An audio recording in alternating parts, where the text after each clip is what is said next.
ఉత్తర Korea అధ్యక్షుడు Kim Jong Un. ఈ నియంత్రికి ఒకే ఒక కూతురు కిమ్ జూ ఏ, 13 సంవత్సరాలు.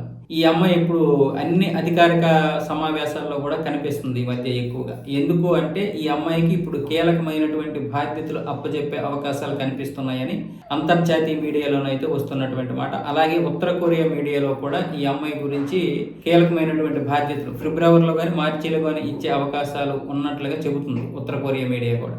ఈ పరిస్థితుల్లో ఒక సమావేశానికి అంటే ఈ అమ్మాయి వాళ్ళ తాత ముత్తాతల యొక్క స్మారక ప్రదేశాలని సందర్శించినప్పుడు ఈ అమ్మాయి కూడా కనిపించింది. అక్కడ మీడియా ఏమొచ్చేసి కీలకమైనటువంటి పదవులు కిమ్ జూ ఏకి ఇచ్చేటటువంటి అవకాశాలు ఉన్నాయి. ఆ తర్వాత ఉత్తర కొరియా అధ్యక్షుడి యొక్క స్థానాన్ని ఆక్రమించే అవకాశాలు ఉన్నాయి. ఆక్రమించడం అంటే ఆ స్థానంలోకి ఈ అమ్మాయిని తీసుకురావడానికి ఇప్పటి నుంచే తర్ఫీదిస్తున్నట్లుగా అయితే చెబుతున్నారు. అమ్మాయిలైనా సరే ఉత్తర కొరియాలో ఈ కిమ్ జోంగ్ ఉన్కి చెందినటువంటి మొత్తం ఈ కిమ్ కుటుంబం అంతా కూడా గొప్ప కిల్లర్స్. వీళ్ళు గొప్ప నియంత్రణలు. కొన్ని దేశాన్ని ఏం పక్కన పెడితే అసలు ప్రజలు బ్రతకడానికి కూడా భయపడిపోయే పరిస్థితులు ఉన్నాయి. అంటే అక్కడ స్వేచ్ఛ ఎలాగో లేదు, పక్కన పెట్టండి. కనీసం అటు ఇటు చూడడానికి కూడా లేదు. అటు ఇటు చూడడానికి లేదు. అలాగే వీళ్ళు ఏడిస్తే ఏడాలి, నవ్వితే నవ్వాలి, అంతకు మించి ఏమీ చేయడానికి లేదు.